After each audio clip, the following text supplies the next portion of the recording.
The foreman's lantern swung twice at the edge of the tobacco field, then went still. That was how Elias Croft marked the boundary between the living and the discarded. 2 swings meant the boy was breathing. 1 swing meant it wasn't worth the walk back. No swings at all meant the marsh had already decided. The boy's name was Isaac. Drum. He was 13 years old in the autumn of 1838. The son of a woman named Nora, who had been born somewhere along the Gambian coast and brought across the water before she had learned to read the stars of the New World. She had died of a lung sickness when Isaac was 9. But before she went, she pressed her mouth close to his ear and spoke in a language she had never taught anyone else. She told him the names of roots. She told him which barks would close a wound and which leaves would open a fever like a door. She told him that knowledge carried in the body could never be seized the way a piece of paper could. Then she closed her eyes and did not open them again. Isaac had grown up on the Callaway plantation in the low country of Georgia, and 9 miles east of a town called Edgerton, where the river bent hard to the south and the land turned soft and dark and smelled always of something rotting slowly into something new. The plantation grew tobacco, mostly, on 300 acres that ran from a ridge of red clay down to the edge of the Heron Marsh, where the water was brown and still, and thick with cypress roots and snapping turtles and a particular kind of silence that felt less like peace and more like waiting. The main house sat on the ridge, white and wide and visible from the road, surrounded by magnolia trees that dropped their petals in late summer like something grieving. Below the ridge, behind the drying sheds, the cabins ran in a crooked line. 12 of them. Cypress plank walls, dirt floors. The smell of wet wood and wood smoke, and something sharp underneath that Isaac had always associated with endurance. He had been stung by the cottonmouth. On the morning of September 3rd, 1838, while pulling suckers from the upper tobacco rows in the east field, he had reached between 2 stalks to break a side shoot and felt the bite before he saw the snake. A quick, deep puncture just above the ankle. The pain arriving not as sharpness, but as a spreading cold heat that moved up his leg like water rising. He stumbled back into the row and sat down hard in the red Georgia dirt, and by the time he had looked up, the snake was already gone. The foreman, Elias Croft, arrived within minutes.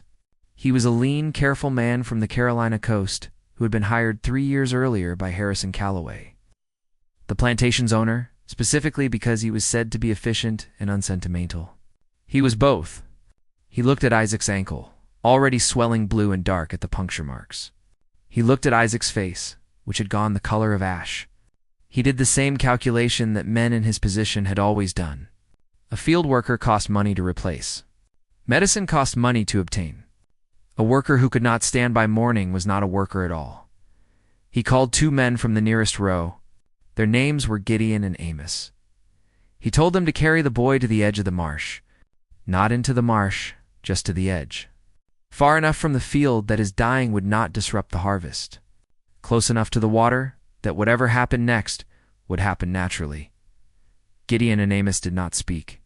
They lifted Isaac under the arms and carried him through the tobacco rows to the place where the solid ground gave way to mud and the mud gave way to dark water. They set him down in a tangle of marsh grass and pickerel weed, and Gideon stayed a half-second longer than he needed to. He did not say anything. He pressed his thumb briefly against the back of Isaac's hand. Then he turned and walked back into the field, and Isaac was alone. The venom moved fast. Within an hour, Isaac's leg had swollen to twice its size from knee to foot, tight and hot under the skin, like something trapped. His vision had begun to pulse at the edges.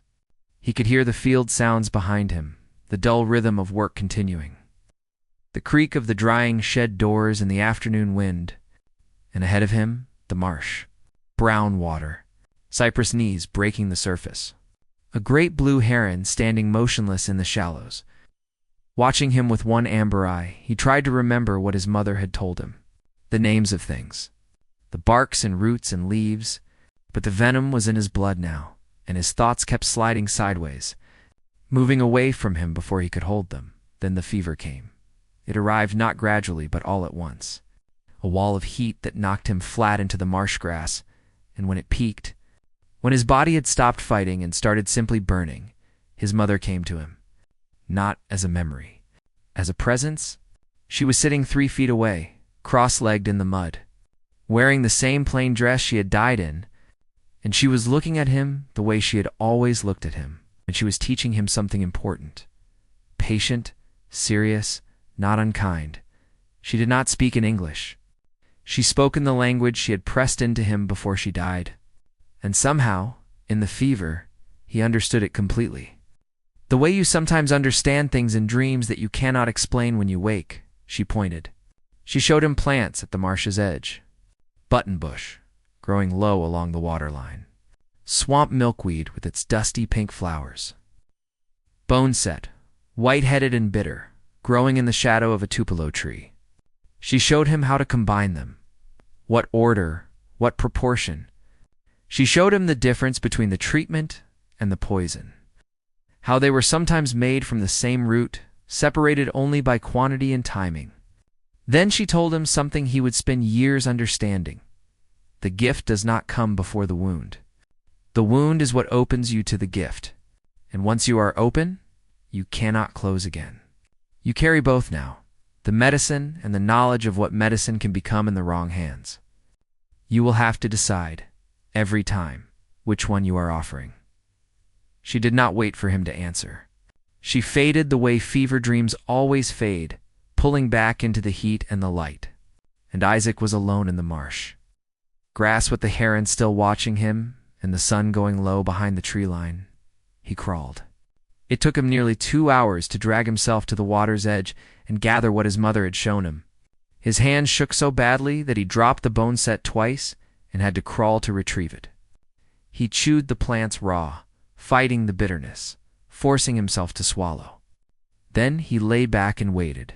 The fever broke near midnight. One moment he was burning, and the next he was not, as if something inside him had simply made a decision and acted on it. He opened his eyes to a sky full of stars and the sound of frogs beginning their night chorus in the marsh. His legs still throbbed, but the terrible spreading cold heat had retreated. The darkness at the edges of his vision had pulled back. He sat up slowly, tested his weight, found that his body held. He walked back across the plantation in the dark. Moving through the tobacco rows by feel and memory, the plants he had gathered still in his fist. He passed the drying sheds. He passed the cold fire pit. He came out of the field into the cabin row, and the first person who saw him was an older woman named Hetty, who was sitting outside her cabin in the warm September night, unable to sleep. She saw him and made no sound. Just stood up slowly from her stool and stared. "I came back," Isaac said. His voice sounded different to him. Older. Hetty sat back down. Her hands were shaking. "Croft said you were dead. He told Mr. Calloway at supper. Said the snake got you, and the marsh took you." She paused. "That was 6 hours ago. The marsh gave me back," Isaac said. He held up the plants. "These stopped the venom. My mother showed me which ones." Hetty looked at the plants. She looked at his face. She said very quietly, "Your mother has been gone for years." Isaac just looked at her. "I know." Word moved through the cabins the way water moves through cracked ground, finding every opening. By the following morning, before Elias Croft even arrived for the day's count, every person on the Calloway plantation knew that the boy who had been carried to the marsh had walked back out of it carrying medicine his dead mother had shown him in a fever dream. Some said it was God's work. Some said it was older than God. All of them agreed that Isaac Drum was something different now. Something that existed outside the normal order of things, and things outside the normal order made everyone nervous, including the people who might have reason to hope. Elias. Croft's reaction to finding Isaac alive at morning count was notable precisely because of how carefully he controlled it. He stopped. He looked. His face moved through 3 or 4 things in quick succession, and then settled into something hard and unreadable. He said Isaac's name. He took in the healing ankle, still swollen but already knitting, the boy's clear eyes and straight spine. Then he continued the count without another word, but he moved Isaac to the most isolated work assignment on the property that same day. the far end of the lower tobacco field, working alone, far from the others. It was not a punishment exactly. It was a test. He was watching to see what the boy would do with the attention. What Isaac did was seek out the plantation's root doctor. Her name was Agnes. She was not old in years, perhaps 40, but she had the quality of someone who had been doing serious work for a very long time. And that work had settled into her face and hands and the quiet way she moved. She tended injuries and illnesses that Harrison Calloway did not want to spend money treating, which was most of them. She worked in a lean-to behind the main kitchen with a collection of dried plants and rendered fats and clay jars that she kept locked in a wooden box when she was not using them. She examined Isaac's ankle without comment, moving her fingers along the swelling, pressing in specific places, watching his face. "Button bush and bone set," she said finally. "You took it raw?" "I did." "Swamp milkweed?" "Yes, ma'am." She sat back. "Your mother was Nora, from the river country." It was not a question. She knew the old medicine. Passed it through the fever instead of while she was alive. Agnes paused. "Safer that way. Can't be beaten out of a child if the child doesn't know what they know until they need it." Isaac had not thought of it that way before. "You've got the knowledge now," Agnes said. "More than I can teach you, probably because yours came from older roots than mine. But I can teach you this land. What grows here, what doesn't, what looks like medicine but isn't," looked at him steadily. "And I can teach you the thing they don't teach in fever dreams, because it can't be passed through the blood. I can teach you judgment." He came to her after dark, when the field work was done, for the rest of that autumn and into the winter. She taught him the local plants, their seasons, and their preparations. She taught him how to read a wound for infection before the redness showed on the surface. She taught him the particular geometry of dosing, how the same plant could ease a breathing sickness or stop a heart depending on the quantity and the method. She taught him to be afraid of his own knowledge in the right way, the way a blacksmith is afraid of hot metal, with respect rather than paralysis, and people came to him. Quietly, at night, with the careful discretion that people learn when they have things they need to protect.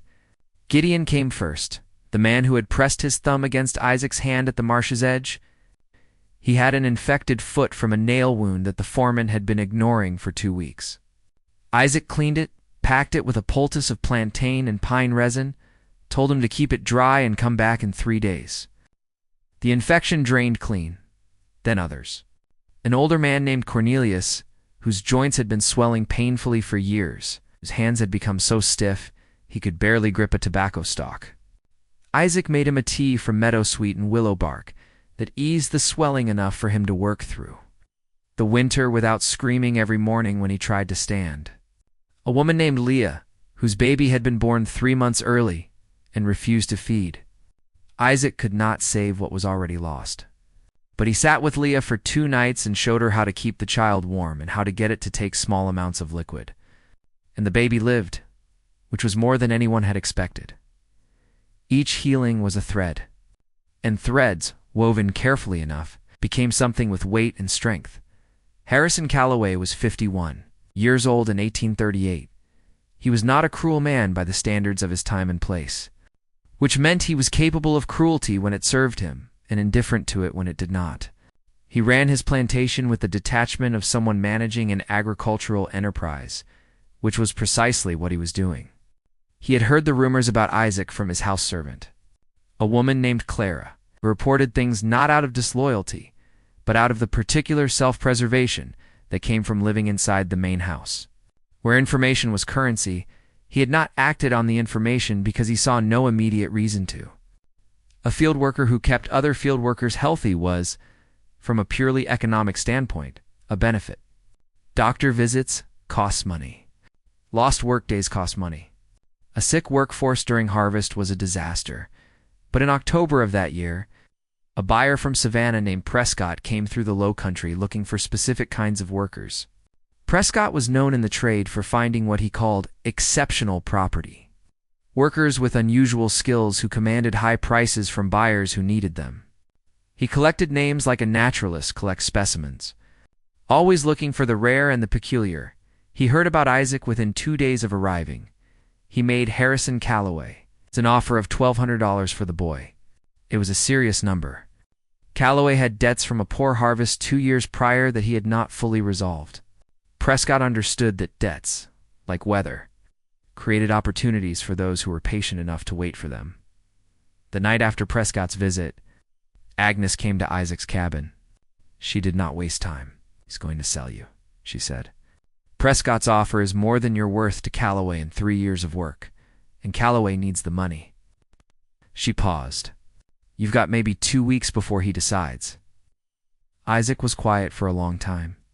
He looked at the dried plants hanging from the rafters of his cabin, the small clay jars he had accumulated, the notes he had started keeping in charcoal on flattened tobacco leaves because he had taught himself to write. By reading the labels on the supply crates that came into the drying shed, one of those charcoal notes, preserved by some unlikely combination of circumstances, was eventually acquired by a private collector in Charleston in the late 1880s. It reads, "In careful, uneven letters, bone set for the long fever, plantain for the wound that is angry, button bush for the bite that spreads cold. The right plant at the right time is not magic. It is knowing. Knowing is the only thing that cannot be taken unless you give it." He had been thinking about his mother's question since the day Agnes had first posed it back to him in different words. Survive by being useful or survive by being free? He had been thinking about the difference between those two things, and the more he thought, the more he understood that usefulness was just a slower kind of captivity. It made the cage more comfortable. It did not open the door. He needed the door open. Not just for himself. The idea arrived the way his mother's knowledge had arrived. Not gradually, but all at once, fully formed and ugly and brilliant in equal measure. He spent a week gathering what he needed, working in the hour before dawn when the marsh edge was dark and the rest of the plantation slept. He stored everything in a hollowed-out cypress stump 20 yards into the marsh. Wrapped in oilcloth he had taken from the supply shed, white snake root, Jimson weed seeds, a specific mushroom that grew on rotting oak stumps and presented symptoms almost identical to a respiratory infection. Each one carefully measured, each one stored separately. Harrison Calloway's prize horse was a gray stallion named Providence. 17 hands tall, worth $300 at a conservative estimate. More importantly, Providence was Calloway's vanity. He rode the horse to church on Sundays. He talked about the horse at the quarterly meeting of the local agricultural society. He had turned down 2 serious offers for the animal simply because selling it would have felt like an admission of something. On the morning of November 12th, 1838, Providence refused his feed. By afternoon, the horse was showing signs of respiratory distress, a deep rattling cough, and a discharge from the nostrils that the Edgerton veterinarian, a man named Dr. Fowler, had never seen present quite this way. The horse's gums had gone pale. His eyes were glassy and unfocused. Dr. Fowler prescribed rest in a commercial tonic and said, quietly to Calloway, that he was not optimistic. 2 days later, Calloway's older son, a 16-year-old named Edmund who had been helping Isaac sort dried plants the previous week in a moment of bored curiosity, collapsed during his morning lessons with a fever and a chest cough that sounded exactly like the hoarse, single quotes as Dr. Fowler. Visited Edmund and stood at the boy's bedside for a long time. Without saying anything useful, Prescott was still on the property. Extending his visit at Calloway's invitation while the sale was being considered, he watched the crisis develop with the careful attention of someone taking notes. That evening, he found Calloway in the study. "The boy," Prescott said. "The one from the marsh. I'm told he knows something about diagnosis as well as treatment." "He's a field worker," Calloway said, but his voice had no conviction. "He's also the only person on this property who has successfully treated conditions that Dr. Fowler found beyond his abilities." Prescott paused. "Your son is getting worse. The horse is getting worse. Strange that both fell ill at the same time. And strange that the only person with the knowledge to help them is also the person who has the most to gain from being indispensable." The seed was planted in exactly the way Isaac had anticipated. Calloway. "Sent for him at midnight, Isaac." arrived at the main house through the back entrance, which he had never entered before. He was led through a kitchen that smelled of cured meat and dried herbs and beeswax candles, up a back staircase to the second floor, and into the bedroom where Edmund Calloway lay in a four-poster bed with white curtains. His face gray and his breathing labored and shallow. Dr. Fowler stood in the corner with the expression of a man who had exhausted his options but not his professional pride. Harrison Calloway stood at the foot of the bed. He looked at Isaac the way a man looks at something he does not want to need and cannot afford to refuse. "Clara tells me you have a gift," Calloway said. "My son is sick. My horse is sick. The doctor says he's done what he can. Tell me what you see." Isaac moved to the bedside. He looked at Edmund's color, the pattern of the cough, the way the boy's chest moved. He smelled his breath. He checked his eyes. He went to the stable and spent 10 minutes with Providence, examining the horse's gums and nostrils and the quality of his breathing. When he came back, he delivered his assessment to Calloway in the hallway. "Away from the doctor, it's a poisoning," Isaac said. "Not a natural sickness. The symptoms are too matched. A horse and a person getting the same chest presentation at the same time is not a coincidence." He kept his voice flat and informational. The source would be something they both had access to: feed, water, or something introduced into their food by someone who knew exactly how much to use. Calloway's face did not change. "And can it be treated?" "Yes, but I need time, specific materials, and I need to do it without interference from Dr. Fowler. Because what I use will look wrong to him, and if he overrides me, they'll both die. What else do you need?" This was the moment. The edge of the marsh for years after the marsh had returned him. "I need you to send Mr. Prescott away," Isaac said. "I need you to take my name off any sale consideration, and I need you to agree that if people in the quarters want to leave quietly, and you happen to not know about it until after they're gone, you will accept that outcome without organizing a serious search." The silence in that hallway was the longest Isaac had ever stood inside. He could hear Edmund coughing in the bedroom. He could hear the night insects outside the window. He could hear, somewhere in his own chest, his mother's voice asking a question she had already answered. Calloway said, "If my son dies, I'll have you hanged. If that horse dies, I'll have you flogged too within an inch of it, and then sell whatever is left to Prescott at a loss just to be rid of you. Those are my terms." "Then we have an agreement," Isaac said. He worked through the night and into the following day in the kitchen house, with the cook, a woman named Bessie, watching everything he did without speaking. He prepared the antidotes with the same precision his mother had given him, calibrating each dose to the patient's weight and the estimated quantity of what they had received. For the horse, a drench of activated charcoal and a specific clay that drew toxins from the gut, followed by a tonic of elderbark and milk thistle to support the liver through the processing. For Edmund, a gentler version of the same protocol: the charcoal in a smaller quantity mixed with slippery elm to ease the stomach, the elder bark in a weak tea with honey and dried ginger. He administered the first doses on the morning of November 15th. By the afternoon of November 16th, Providence was standing steadily in his stall and eating. By the evening of November 17th, Edmund's fever had broken, and he was asking for food. Harrison Calloway came to the kitchen house on the morning of November 18th. He stood in the doorway and watched Isaac clean and dry his equipment. "You kept your end," he said. "Did Prescott leaves today?" Calloway paused. "You stay. The other arrangement about people leaving, I never agreed to anything specific. I don't know what you think you heard." "I think I heard a man who understands that some arrangements are better made without witnesses," Isaac said. "I think I heard a man who knows that what happened to his son and his horse could happen again if the knowledge to prevent it walks out the door." This was the most dangerous thing Isaac had ever said to a white man. He said it quietly, without heat. The way you say something that does not require emphasis because the truth provides its own weight. Calloway looked at him for a long moment. Then he said, "Don't mistake what I allow for what I approve," turned and left. It was not freedom. It was a particular kind of leverage, and Isaac understood its limits precisely. But leverage, applied correctly, could move things that pure force could not. What follows is drawn from several sources. A letter written in 1871 by a woman named Pearl Gideon to her granddaughter in Ohio, which describes the events of the winter of 1838 at the Callaway plantation in detail that suggests she was there.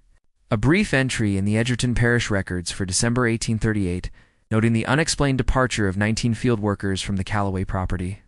And a single line in Harrison Callaway's own account ledger, written in his careful hand and reading simply, "Losses, December, natural causes, and movement. Do not pursue further." The planning happened in pieces over 6 weeks, in conversations that never lasted more than 2 minutes in any one place. Isaac moved through it the way he moved through the marsh, carefully, leaving as little trace as possible. He identified the people who wanted to go. He learned what each of them needed, which ones had small children, which ones had injuries that would need treatment on the road, which ones had the capacity for the particular sustained silence that a long escape required. 19 people decided to leave. Their names were not recorded in any document that survived in full, but Pearl Gideon's letter names several of them. Gideon himself, father, and her mother, who was 7 months pregnant. Cornelius, the older man with the joint trouble, whose hands had healed enough to carry a pack. A young man named Tobias, who had been trained as a carpenter and could read a map. 3 women and their children, whose names Pearl either did not give or whose names were removed by the granddaughter before the letter was passed down. Isaac spent the 2 weeks before their departure teaching them what he could in the time he had. Which plants were edible along the route north, how to read weather from cloud formation and wind direction, how to move through standing water without sound, which roads to avoid and which to use. He had memorized the network of safe houses by listening carefully to older people talk about the ones who had gotten away. Learning the geography of escape from stories that were told in code and half-sentences that made no sense, unless you already knew what they meant, he gave each person a small cloth packet. Inside were dried herbs, carefully chosen, bone set for fever on the road, plantain leaves for blisters and small wounds, a preparation of valerian root and passion flower that would help a frightened child sleep without crying, and something else, a packet of dried mushroom powder wrapped separately from the rest, with a piece of tobacco leaf bound around it on which Isaac had written 4 words in charcoal, "Not for healing." This he did not explain it to anyone. He trusted that they would understand when the time came. Elias Croft had been watching the quarters for weeks. He could not have identified exactly what he was sensing, but he was an experienced man, and experience had taught him to trust the particular quality of silence that settled over a group of people who were planning something. He increased his evening patrols. He made random inspections of cabins. He questioned workers about conversations and movements, and received each time the precise amount of nothing that told him everything he needed to know and left him with no actionable proof. On the night of December 21st, 1838, the solstice, the longest night of the year, Isaac went to the foreman's cabin. He had been in that cabin twice before, once to treat Croft's hunting dog, which had gotten into something in the marsh, and once to deliver a report about a worker's injury. He knew the layout. He knew that Croft kept a bottle of his employer's whiskey in the cabinet above the fireplace. A small, ongoing theft that Callaway either did not know about or had decided not to address. He knew that Croft took a long drink of that whiskey every night after his final patrol, a habit as regular as sunrise. Isaac had prepared the draft 4 days earlier. It was a careful thing, built from the knowledge his mother had given him and sharpened by everything Agnes had taught him about the line between a medicine that eases the body and a medicine that releases it. He had stood at that line for 4 days before crossing it. He had asked himself the question his mother had posed in the fever dream, not which road but whose blood. He had answered it in the only way he could and lived with the answer for 4 days, and then he had prepared the draft. He entered the cabin during the 20 minutes when Croft was completing his final round of the south field. He added the draft to the whiskey bottle with the precision of someone who had been practicing exactly this kind of measurement for months. He left the cabin and returned to the quarters and waited. At 1:30 in the morning on December 22nd, the 19 gathered at the marsh edge. Isaac stood at the water's boundary and looked at the faces of the people. In the darkness, Gideon, Pearl's mother with her rounded stomach, Cornelius, whose hands had finally uncurled enough to hold a walking stick, Tobias's faces. He had healed, and faces he had only watched from a distance, and faces of children who were too young to understand what was happening but were old enough to know they should not make a sound. He told them the route. He told them the names. He told them what to do if they were separated, what to say if they were caught alone, how to use the packets he had given them. He told them that if anyone asked, they had planned this alone, and he had known nothing about it until the morning they were gone. Then he said, "There is one more thing." He told them about the mushroom packet. He told them it was not medicine. He told them that if they were caught and brought back, and if they were brought before a man who would have them harmed as an example to others, the packet mixed into water could produce, in a man of Croft's size and age, a fever so severe and so rapid that it would be indistinguishable from the infections that regularly swept through low-country communities in winter. He told them he hoped they would never need it. He told them it was there because hope was not a plan. Then he stepped back from the marsh edge. They moved into the darkness in groups of 3 and 4, taking different routes through the marsh and the backfields and the pine woods to the north. By the time the plantation bell rang for morning work, they were scattered across 4 counties. Elias Croft was found on December 24th, 2 days after he was last seen on his evening patrol. He was in the chair at his table. The whiskey bottle was in front of him. The official cause, recorded by the Edgerton coroner, was heart failure, which was what physicians of that era called deaths they could not otherwise explain. He was 44 years old. He was buried in the Edgerton Church Cemetery in a plot that is still marked, though the stone has sunk in. The name has worn almost entirely away. An excerpt from the Edgerton Gazette, dated January 3, 1839, reads, "We note with concern the departure of a significant number of field workers from the property of Mr. H. Calloway east of this town.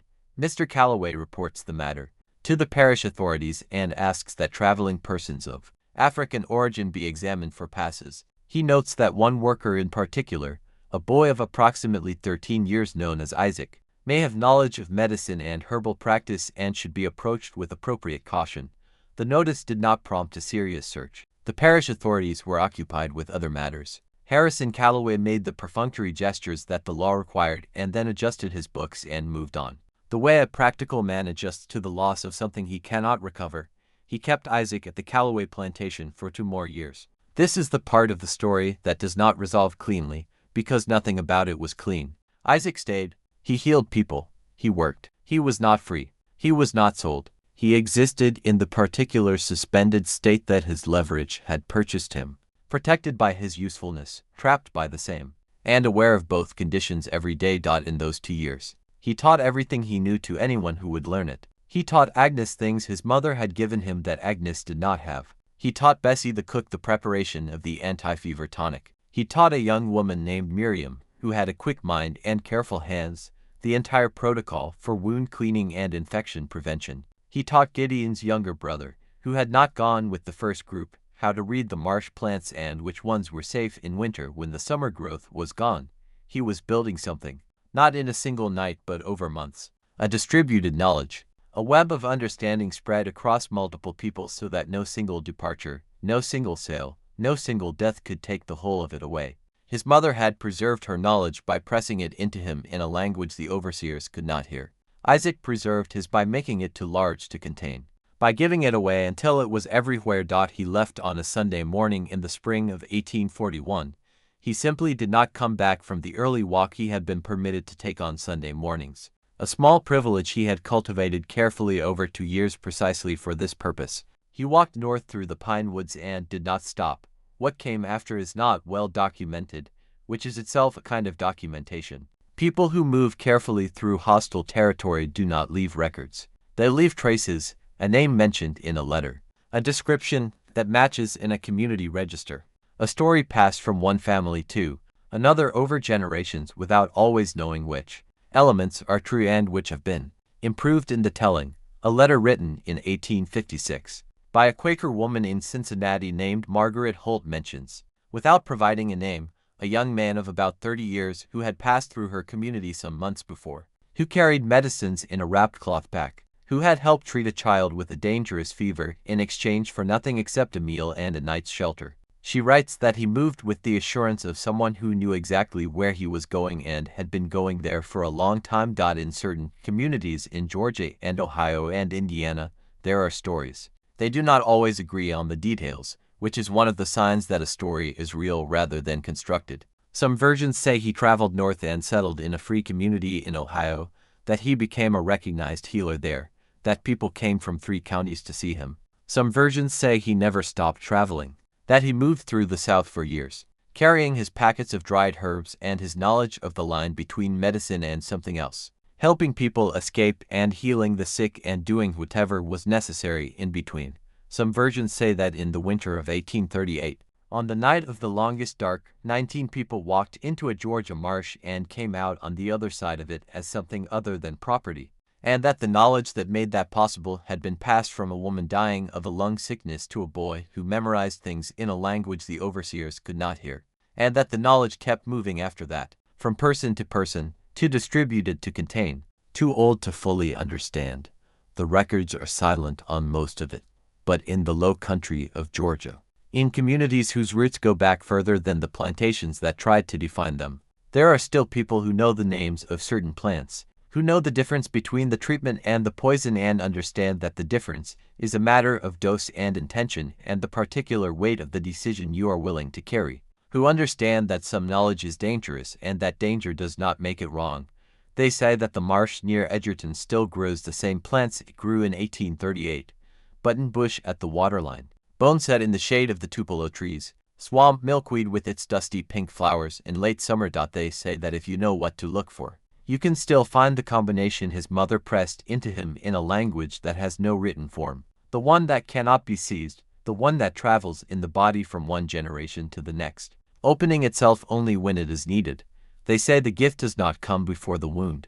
The wound is what opens you to the gift, and once you are open, you carry both, the medicine and the knowledge of what medicine becomes when it has two, and you decide, every time, which one you are offering. Subscribe if you want the next deep dive.